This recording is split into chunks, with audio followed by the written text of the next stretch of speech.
Мы начинаем нашу следующую лекцию. Я хочу представить вам Нельсона Родригеса, ведущего менеджера Akamai Technologies. Нельсон отвечал за такие проекты, как Halo 5, за их запуск и продвижение Assassin's Creed, Gears of War. So, Nelson, welcome, and please have a nice time. And I think it will be great for our guys who want to hear about pre-order schemes, about all this stuff. So, thanks a lot, and please start. Спасибо большое. Привет, я не очень хорошо говорю по-русски, я буду говорить по-английски. Good. So let me move this. What I want to talk about is the fact that pre-orders are changing. We're in the middle of a major change in how pre-orders are done, and it's going to affect, I think, every corner of the industry. There are a lot of people who believe that because they make mobile games or because they make games that are released digitally, that they don't have to worry about pre-orders. And I'm going to show you that I think that's not true. I think pre-orders are going to be a big issue for all of us, even though they're not, in some ways, not that popular. So I want to show, this is my Twitter account. If you want to send me pictures or conversation, we can talk about stuff. I'm also at the end of this, hopefully there will be a few minutes. I'd love to hear different opinions. I'd love to hear if you disagree. I would love to hear if you have questions or thoughts about this topic of pre-orders. I want to have a conversation about it. First question, how many people have pre-ordered a game ever? That's a decent amount of people. I thought maybe it would be zero.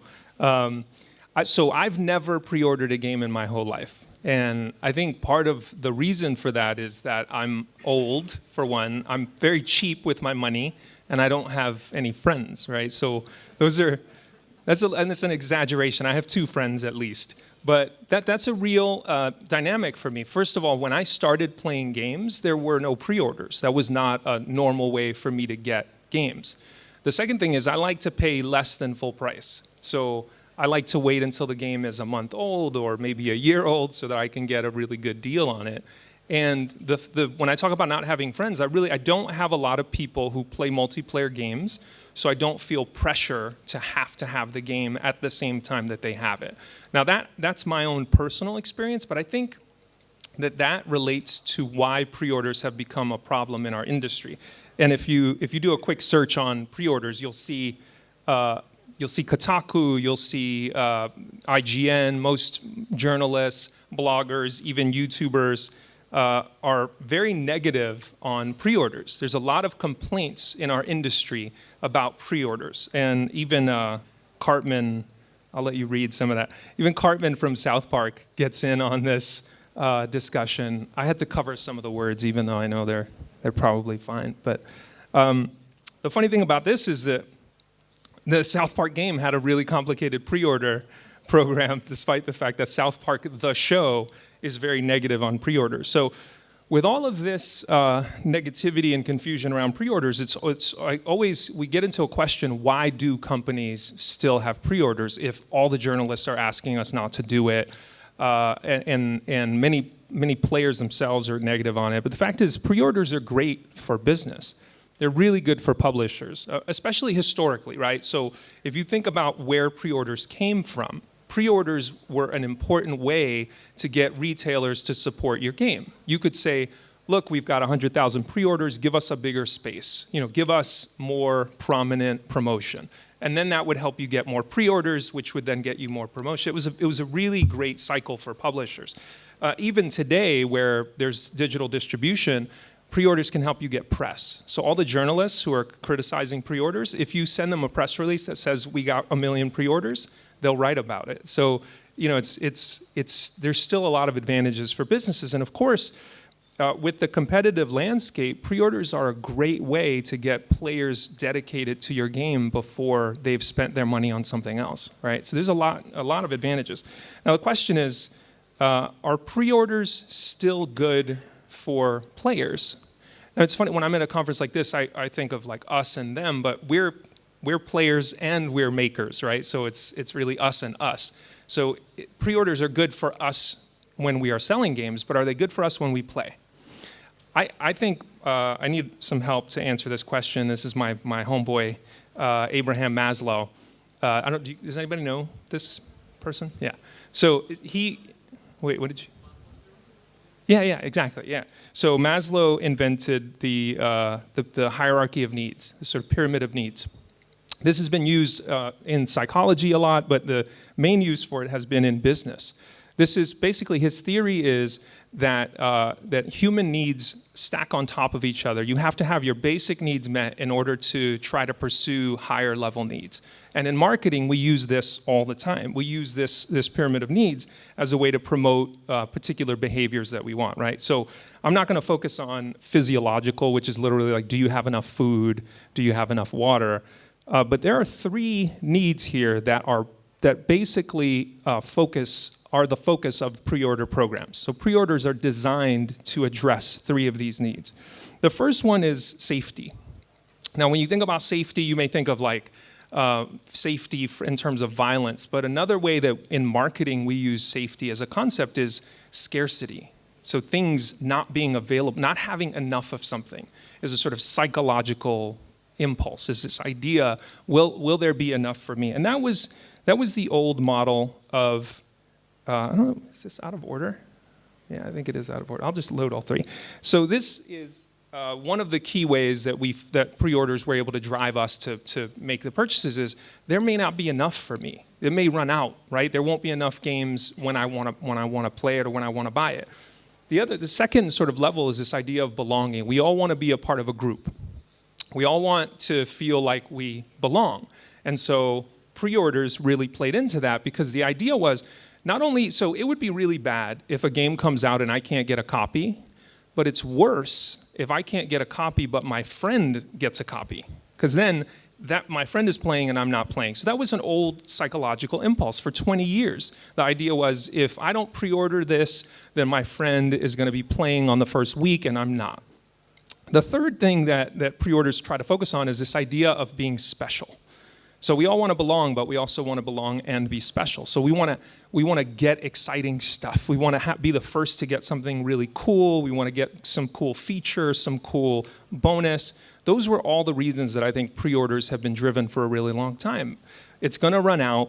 My friends are going to have it, and they're going to have really cool stuff that I won't have access to. So now, with the arrival of digital distribution, a lot of that has changed. So digital distribution, which is what my company focuses on, is distributing content digitally, safely and quickly.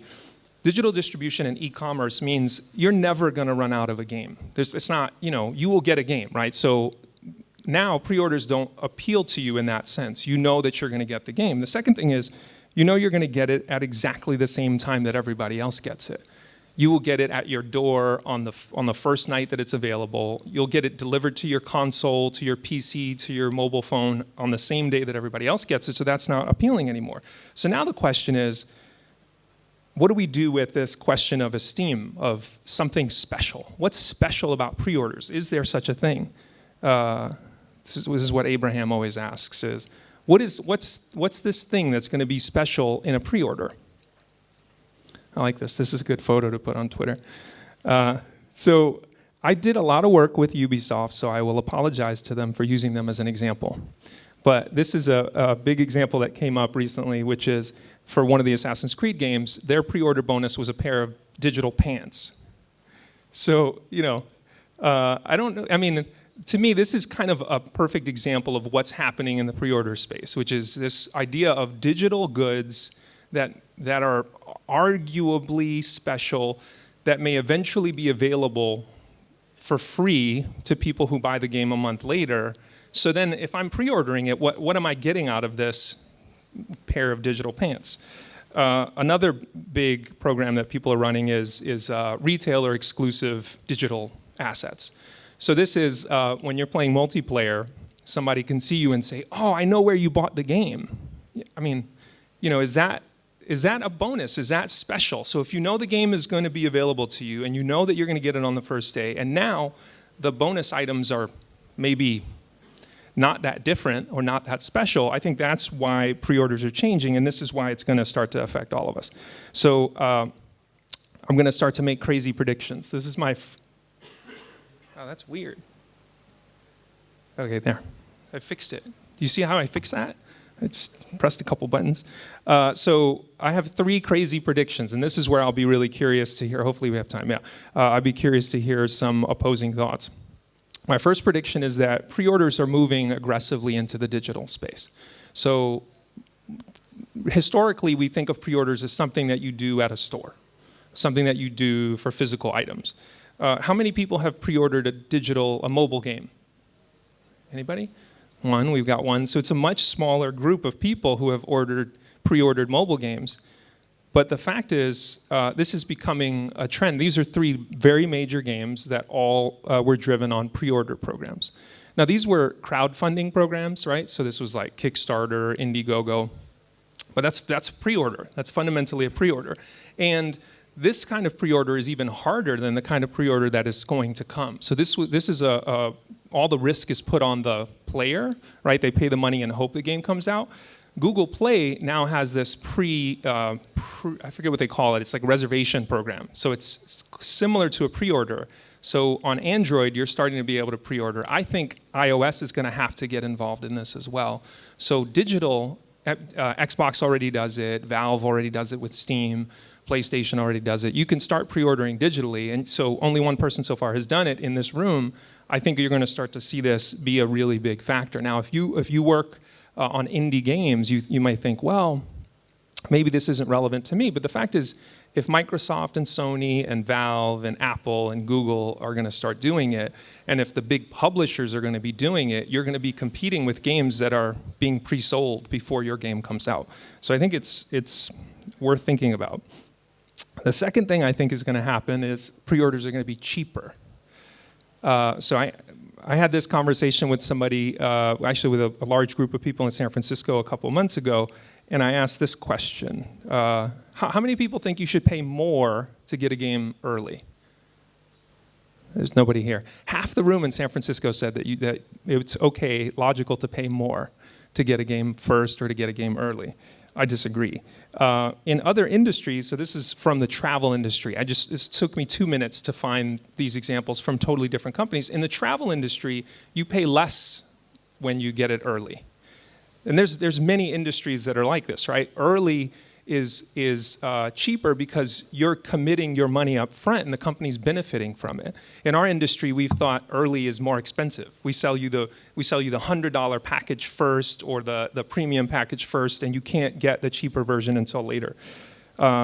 This is also starting to happen in games. So Amazon now has this program where not all, but many pre-order games and brand new games are 20% off. So this is a major discount that Amazon is driving in our space. We can't ignore it. It's going to happen. Now, the question is, does it have to factor into your strategy? I think that's going to have to be a case by case for you, but this is real and it's here. My third prediction is probably my craziest prediction of all, is that pre-orders are going to be physical. And I said they would be digital, and now I'm saying they're physical. This is so confusing, right? What I mean by this is I'm really talking about the Toys to Life trend. Now, this is a very funny slide because yesterday Disney decided that they're no longer going to be publishing Disney Infinity. So I almost changed the whole deck after I saw that announcement. But I think this is still relevant. The Toys to Life space has driven about over $2 billion in revenue over the last couple years. It's been a really big retail driver. Excuse me. And there are several companies that are in on it. Now, if you think about it, instead of digital pants, I'm much more excited to have a Mario figure on my desk or to have a Kylo Ren figure on my desk than I am to have a pair of digital pants. And this is a space that we haven't really seen with pre-orders yet. We know that there are exclusive edition, limited edition items when you buy a game, but it's almost never available beforehand. You go into a store, you get a receipt or you get a card, and you go home and you have a card in your pocket. Say, hey, I'm so excited, I bought this game. As opposed to maybe you could still charge full price if you're offering additional items. And I think this is going to be, I haven't seen it yet, But I think right now you can buy digital games at retail stores by buying cards. I won't be surprised if we start to see that the method of unlocking that game starts to be physical. Now, it's expensive. It can be very expensive to produce these kinds of items. And certainly Disney and Nintendo are struggling to make money off of it right now. But the retailers who are invested in it, I think, see a lot of benefit. And so that's where I think we'll see an opportunity. So those are my 3 crazy predictions. I appreciate you listening and taking the time out. I'd love to hear, you're telling me to go slowly. I thought you were I asked her to make a sign that said you're doing great, and she showed me something else. I'd love to hear any opposing opinions, anybody who disagrees with this, any questions? Друзья, у кого есть вопросы, пожалуйста, задавайте, я вам с удовольствием микрофон принесу. Да, конечно. Should I talk in Russian or in English? That would be English would be better. You can talk in Russian, but I'll just look at you. No, I can talk in English, of course. Firstly, I'd like to agree with you on the pre-orders should cost less, because as a player, I'm thinking, well, I'm paying for a game that I haven't seen yet. I haven't seen any playthroughs or any, reviews or anything. Why should I pay more for the same game? I don't know if it will even come out in case of this Kickstarter, of course. So I agree that giving a discount for a pre-order is logical, at least from a gaming standpoint, from a gamer's standpoint. Then about the figures, when talking about pre-orders, are you talking about some limited editions as well? Something that may cost more than a regular edition of the game. But you will, for example, in case of Assassin's Creed, they were selling very expensive pre-order limited edition figurines that come with the game. Right. And then quite expensive as far as I remember. The same with Witcher 3, for example. Are you talking about that as well?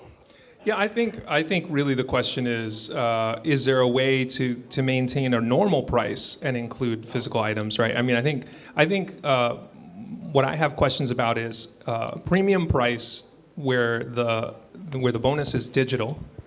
To me, that's a really difficult space to support. And I'll tell you, I work with, so I get to talk to lots of publishers and developers, and I work with most of the major publishers, and many of them will tell you behind the scenes that pre-orders, physical pre-orders are going down really heavily, and digital is becoming a bigger part of their business.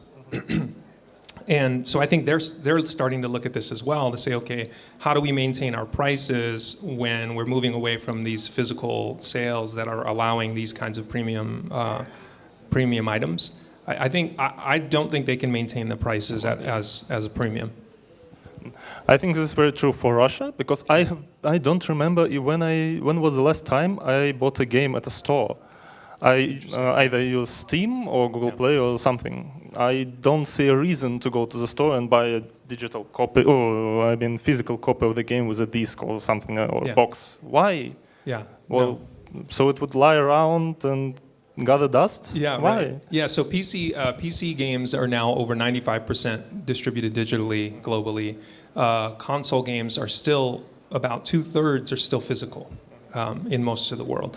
So that's a space that's shifting. And then mobile, of course, is 100% digital. But as the big publishers start to move from their console business into PC and mobile and digital, I think you'll start to see some of their pre-order habits come into the digital space. I actually did, one guy that I talked to said that he had another reason for pre-ordering, which is different from what we talked about, which is he wants to be able to reserve his time and reserve his mental space for that game without having to think about it later.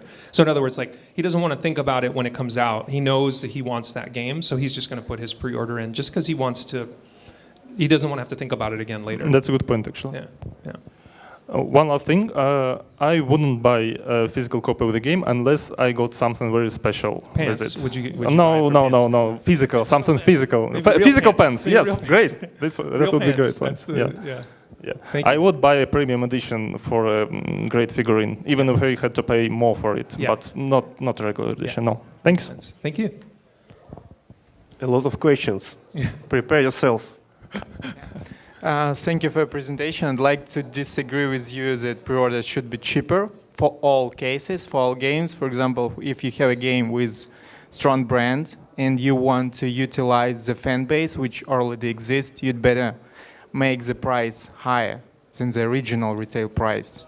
So you feel like if you don't, you're losing money because Yes. those people would buy it anyway. Yes. That's the idea. Yeah. So if you have like a strong fan base for a Yeah. game, so Yeah. maybe that's unique case when the pre-order should be more expensive than the original price. Yeah. And also speaking about this Disney Infinity news, do you think it's just one case and the industry is not moving to this direction? Or because there were news, for example, that the company, maybe you heard about it, Toca Boca, it's the producer of video games for kids, was acquired by the physical toys producer, Canadian physical toys producer. So it's kind of positive for this, and we see Disney Infinity is going out of this business. So what's your opinion? Is it just unique case, or the industry is moving out of physical toys to digital toys? Well, it's interesting because I think price is a part of this, and I've read a lot of opinions on the Disney Infinity news, and also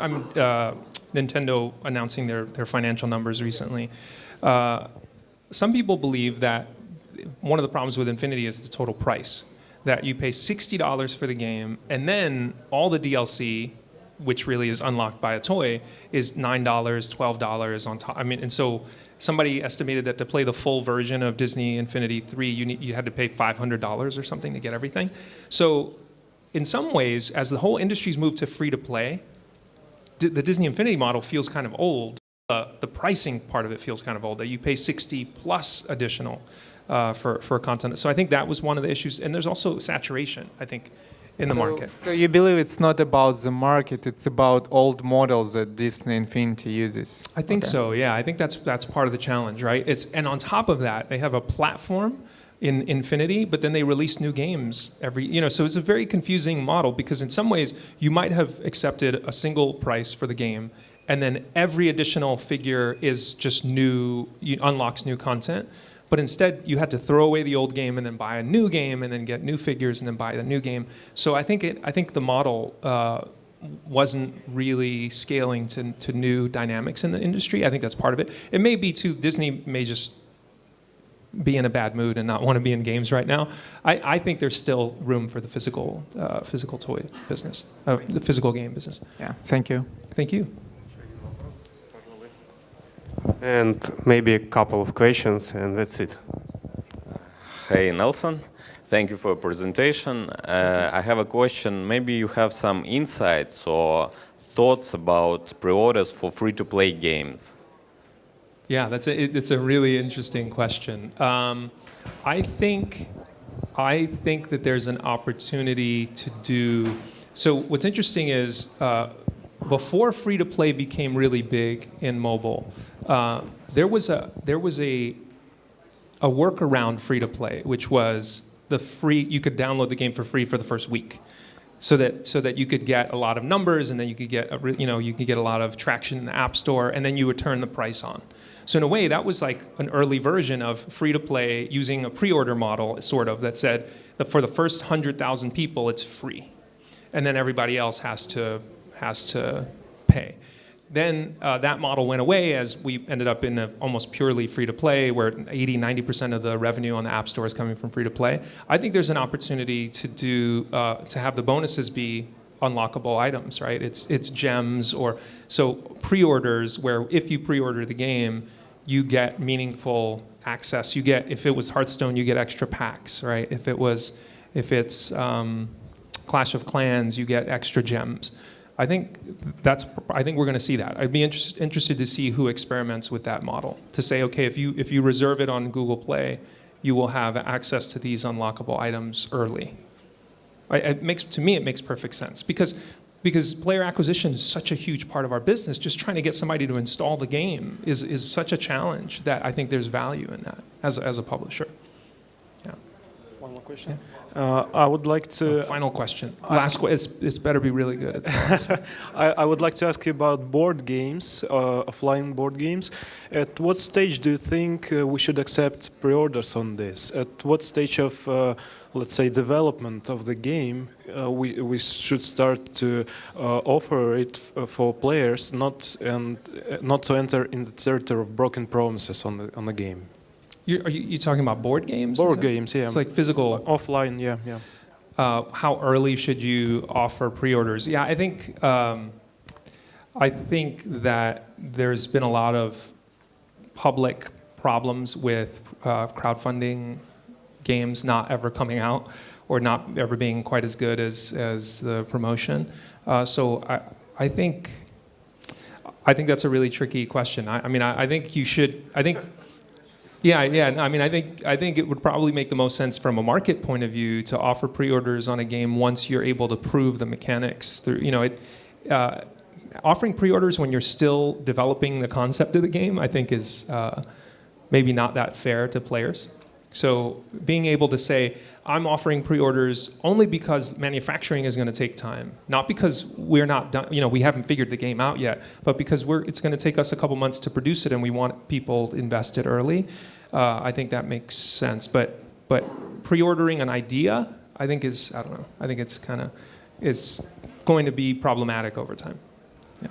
So Nelson, thank you. It was legendary. Thank you. Yeah, and I think you can ask Nelson a couple of questions here or maybe in San Francisco. Yeah. So thanks a lot. Thanks.